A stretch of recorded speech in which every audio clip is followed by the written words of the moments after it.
Hey friends, Christy here with Little Ritz Ranch, and no turkeys in the background because I'm up in the front of the farm. And I wanted to talk about a little bit about something I've been working on, which are new, I feel like I'm just, if I stand up, I'm too tall. Which are the new raised beds that I've been working on here in the farm. So to give you some context, my farm is not wide, but it's really deep. And that, I think that if you're purchasing land and have the ability, try to get more of a squared lot. But if you don't have that ability, like I didn't, you can make anything work. But so as you look at my farm, there's the very front, like I'm off of a busy road and I've got my farm stand up by the front. And then I've kind of got this area right here. I don't know how to explain it very well, but I call it my subprime farmland because there are a lot of huge cottonwoods that surround me, and that will come into play in just a moment. And then I've got in the far back is what I consider my best growing area, and the soil there, the sunlight, there's less trees, things like that. And so that's my best property. But up here is closer to my house because my house is just right over there. And if you're brand new at gardening, one thing you should always plan for is having your crops as close to the house as possible, because it just makes it so much easier. You can see things, or even like see pests like bunnies or anything like that. It's top of mind, it's easy to harvest from, all of that stuff. You know, a lot of times you're working in the garden in all weather, you know, including when it's really hot, and it's nicer when it's close to the house, or really cold, it's also nicer.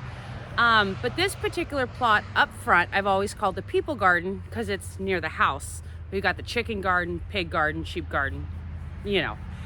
Anywho, up here, now I talked about those cottonwoods earlier.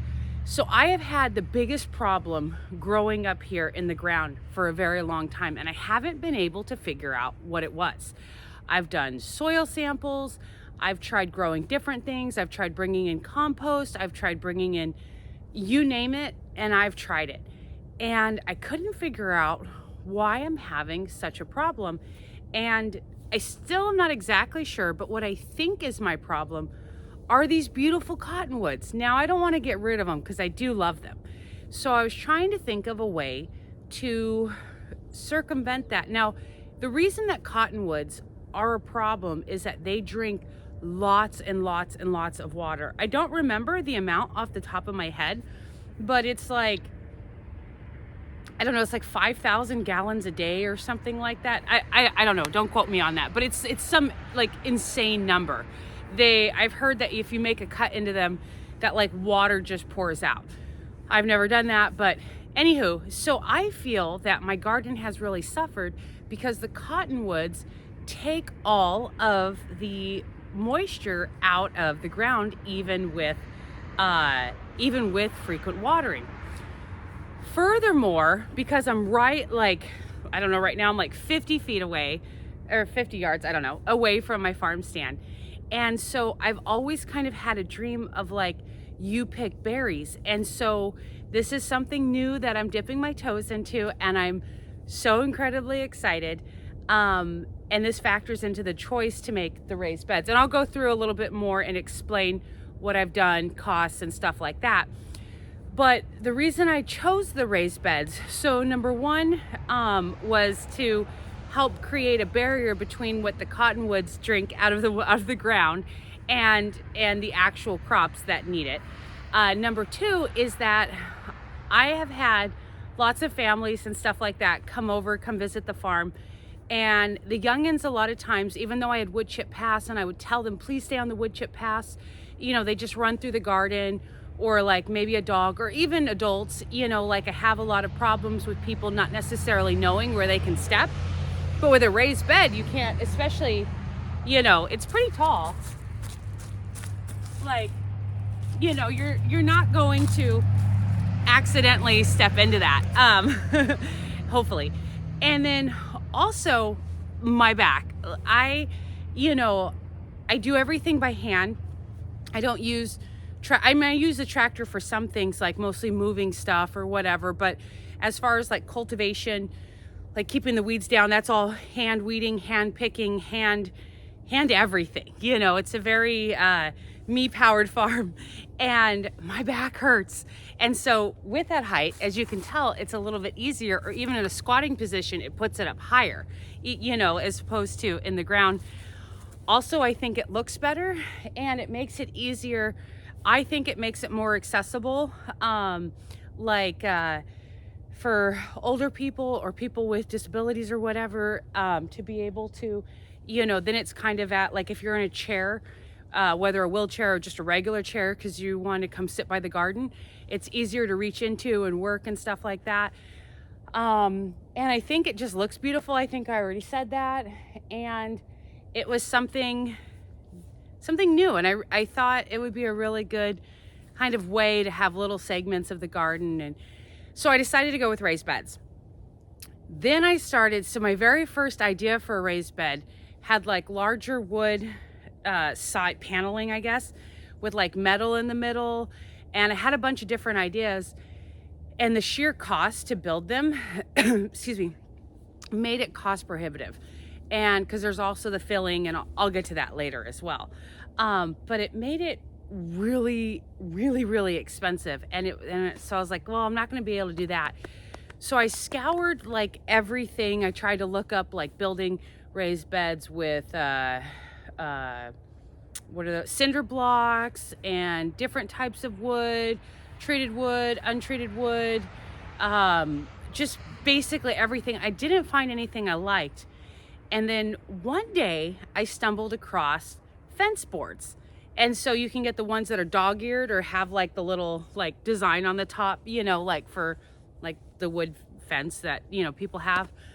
And or you can get ones without dog ears, which is what I have here. And so these boards, you can see it's, oops, right there is 6 feet, and they're 6 inches wide, I think. And then 5/8 of an inch thick. And they're made for, and these are cedar, and they're made for untreated. They're made for building the fences. And so I think they're really cost efficient, and a lot of places have them.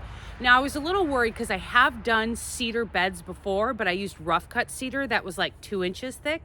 And this is 5/8 of an inch thick. So I was kind of worried about, well, shoot, am I going to build that and it's going to rot through? And the answer is, I don't exactly know. Obviously, we'll find out with time. But I do have a lot of everything on the farm is untreated wood, and it has contact with the ground or whatever, and it does pretty well. And my hope was that each bed, because I know the wood will need to be replaced. I don't know how long. I'm hoping for like 8 to 10 years, but I'm not sure how long. But my hope, and I've seen another video with raised bed, and I've deconstructed a smaller raised bed before, but like as over the years, and the bed has the healthy like microbiome and like all the fungus and stuff like that, it like makes it into kind of like a loaf instead of just like loose soil in there. And so what my biggest hope is that when I go to it, when I need to replace the wood, that I'll be able to pop those off, pop the new ones in, and be okay. I'll be honest, if I can't, it's gonna be rough days, because I don't know what my backup plan is. But this was my only way to be able to afford the raised beds. So this is what I have. So in getting to the beds, they are 4 feet wide by 24 feet long. They are 2 feet tall. They are cedar. The 2x4, it's mostly the fence post, which is the 6 by 5 by 5/8, and then there's cedar 2x4s that I have in the corners, and in a second I'll take you and give you a closer look. Now I'm fortunate, there's a family cedar lumber mill just like 2 miles away from my house, and so I have been able to get the cedar directly from the mill, and it's high quality cedar. I really like the cedar that comes. I get all of my cedar from them, and obviously in Washington there's lots of cedar. And so it's not so bad. I did build one of them. I used the Cedar one. Cedar, same thing, the fence posts and the 2x4 and from Lowe's, but it was about double the cost. So I just explained the dimensions of the bed. For me, getting the wood from my local mill, it is about 150, 160 in just wood. And then for at Lowe's, it was about double. So it'd be about 300. Again, that's 4x24. So it's a big bed. And then I also, you can see those, there's rebar, should be 5, 1, 2, 3, yep, 5 on each side. And that's 5/8 thick. I did not have luck with the 1/2 inch. I don't think it was thick enough to like hold in the soil. So it's 5/8 inch thick, and I would buy it in 10-foot long sticks and cut it into thirds. I think, I don't remember what it works out to, like 40 some or 30, 40 some inches each stick, and then drive it into the ground like a foot or a foot and a half, or I don't remember anymore. It's been a lot of work. I've been working on this project since late summer. And so you can see on the other side, I guess you can't really see on the other side. I'll show you more obviously soon. But the plan is to do about like 25 of these beds, and the emphasis is going to be on berries. The primary berry is going to be strawberry. I have 1,000 strawberry plants coming in late March, and then also raspberry, which I have some in now, and I'm getting some more also in March. And I'm getting blueberries. I have none now, and I'm getting blueberries in March. And then I have these 2 rows are blackberry. They're thornless. So I know blackberry strikes fear into the heart of Pacific Northwesterners. I totally get it. But these are thornless, so it's going to be different. These are the triple crown blackberry. I've never grown them. If you have, please leave a comment down below about your experience or anything like that. I'm really excited. I think because it's these 2 beds that are closest to me. Where I stand will eventually be a couple strawberry beds. But I'm thinking about using the cattle panel 16-footer to make the big trellis, because I think they grow really long, but I'm not sure. But I have them, so I'll have to figure it out. But yeah. Oh, and then filling the beds. So that's one thing that I didn't think too critically about when I was designing it. And I guess I'm glad I didn't, because I don't know if I would have gone for it. And so I'm happy to kind of just end there. But we have a bunch of old alders that would fall down or drop huge branches every windstorm. They're just terrible shape. They're unhealthy, and so I took like 5 of those down with a chainsaw over the summer. And so my plan was to fill up the bed halfway with fallen, cut them up into like, I don't know, 3-foot logs or whatever, and fill them up, and then top them with like a 3-way blend. I got that from Lens, which is also local in Stanwood. And I think it's called 3-way soil blends with a Z. But anywho, I way misundercalculated how far the wood would go. So I started running out of wood to fill it. And with the 3-way blend, it's really, really expensive. I think I get 14-yard increments, and I think it's 400 or so. But it doesn't last very far when it's straight. And as compost does, well, it's 3-way, but as compost does, as it sits, it kind of drops down. So then what I did was I found there's this local guy, and he was advertising for sand. He said it's low quality, but it's sand, and I had it tested, and it's nutrient deficient, but there's no like heavy metals or things like that. So he has, I don't know, he must be doing a construction thing or something, but he has unlimited amount of this sand. So I've been having that delivered. And so now that I've run out of the wood from the alders, so I fill it about halfway with sand, like right there. And then I fill the top with the 3-way. And so the sand, it's still relatively expensive. It's like sand soil type of thing, but mostly sand. And so that's about $200 for 10 yards, or I think $480 for 20 yards, which is usually what I do at a time. So that's really expensive. So for the bed itself is not too bad. Again, the local lumber mill, it's $150. For the rebars, they're usually between, Lowe's has them better priced than Home Depot, but they're between like, what is it, $12 and $17. But for the 5/8 inch, the 10-foot sticks of the rebar, which it takes 3 of them per bed. And then of course filling it with the sand and all that stuff. So it ended up being a little bit more expensive than I planned it to be. So I'm eating a lot of beans. But nonetheless, I am so thrilled, and I've been wanting to share this with you. I can do another video to give like more exactly of how it's built and stuff if there's any interest. But I thought I would show you kind of to create a design. You have to be careful with the rebar to make sure there isn't the bowing, like you have to get it in really well. Like that's something I didn't anticipate. I thought that the soil would kind of sit on itself and not necessarily bulge out. Lesson learned. The first few beds are a little rocky, but this are some of my most recent ones and they look way better, which is why I will show you those. I'll show you the first ones too. But okay, so I will take you on a little tour and kind of show you a little bit more about those beds. So let me see here. First, let's see. Oh, sorry, tripped. So this is the 3-way blend that I have been getting from Lens.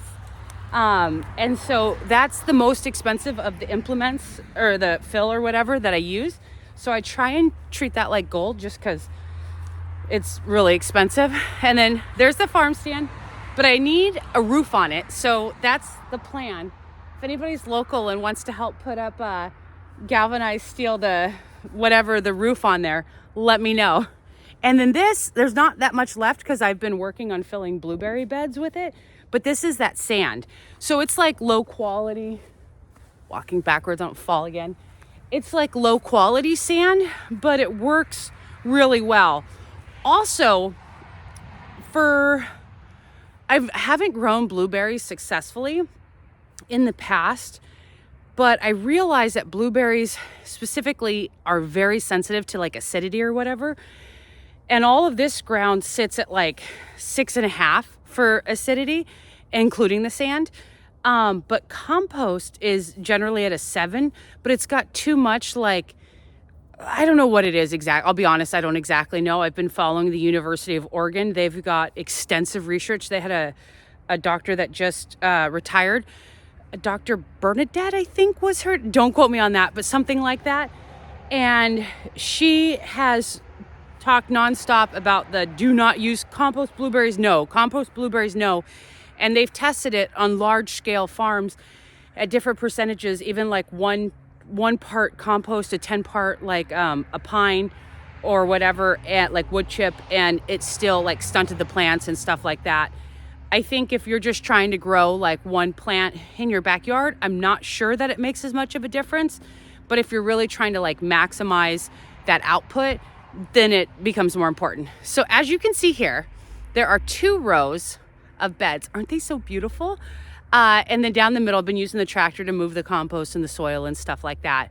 But down the middle is, I forget how many, 6 feet, width enough for a tractor. And then in between the beds is 4 feet. And well, let me show you the bed a little closer up. So half of them are filled with logs and stuff like that, or I had aging horse manure and hay from like 2 years ago. Don't put fresh stuff, make sure it's aged. But so I'll bring you over here. What's funny is you can see below it popping up, that's bok choy, kale, mustard greens. So my weeds are edible. That's kind of a cool thing. But here, so again, this is I can't really see. Let me turn my camera off and switch it around because I don't know, I would be facing it the wrong way. Hold on. Okay, so this is the raised bed. Look at my little baby rosemary. If you guys know anything about me, you know that I've never successfully overwintered rosemary. And so I tried to insulate it so it'll do better. But here you can see is the bed. It's fairly straight. Again, I'll show you my older one. And then those pieces of rebar, the 5/8 inch, they do a really good job. And then there's the 2x4 in there, and that's also cedar. And this is the thickness. Again, this is fence board. So when you see people's fences, and then it's filled with the 3-way blend from Lens, and then underneath is just the sand. And so there's this one. These two have the blackberries, the thornless triple crown or whatever. And then these are raspberries, unknown variety. They're an early red type. I got those from a friend, thank you. And then over here are also raspberries. These are a mixture. I also got these from a friend, thank you, but that was a year ago. And then there's over here, it's a bunch of crap I pulled out when I was clearing. There was a bunch of trash left in the farm beforehand. But I'm gonna take you over here. So that this is gonna be the side where I have blueberries on. It'll be all of, let me pan out so you can better understand. I hope the video makes sense. But so I'm still building beds back there. You can see the chickens in the back. Turkeys! Turkeys! They're not interested. But so I've only put the sand in here, and I didn't fill it all the way up for a specific reason, because I'm gonna get pine fines or pine shavings and put in here. And I'm also gonna treat the sand with rocky sand with elemental sulfur to bring down my pH, because I did get my, what's it called? My soil test, so that I knew where it was gonna be. But so here, I told you I was gonna show you one of my first beds. So this one looks pretty good. But you see there that lean a little bit, so it widens out a little bit. It's not terrible.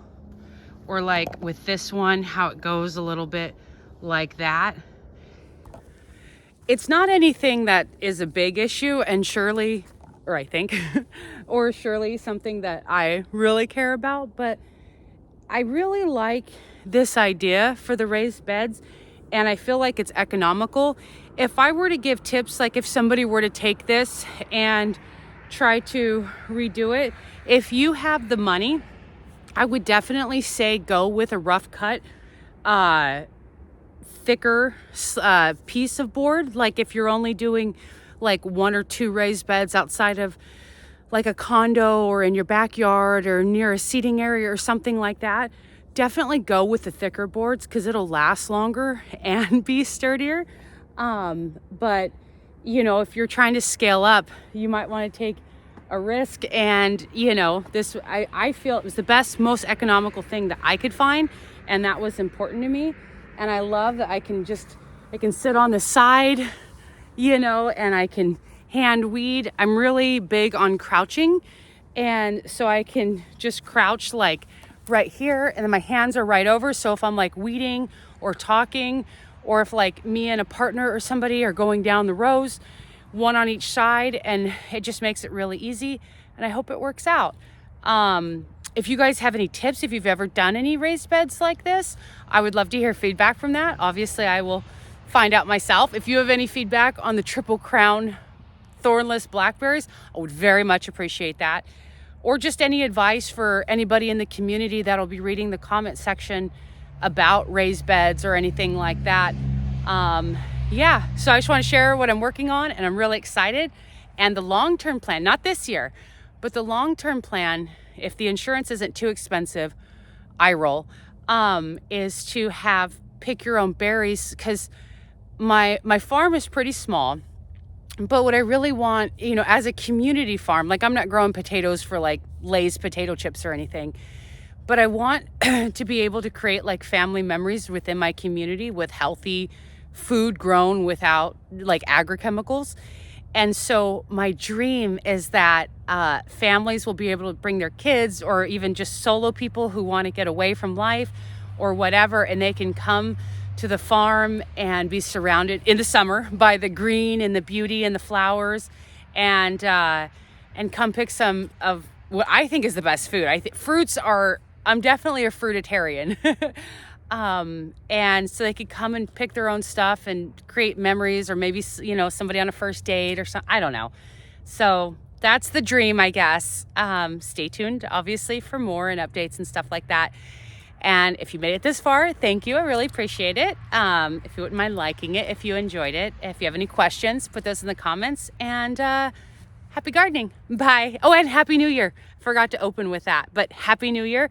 May you have beautiful blooms and heartful harvests. Okay, bye.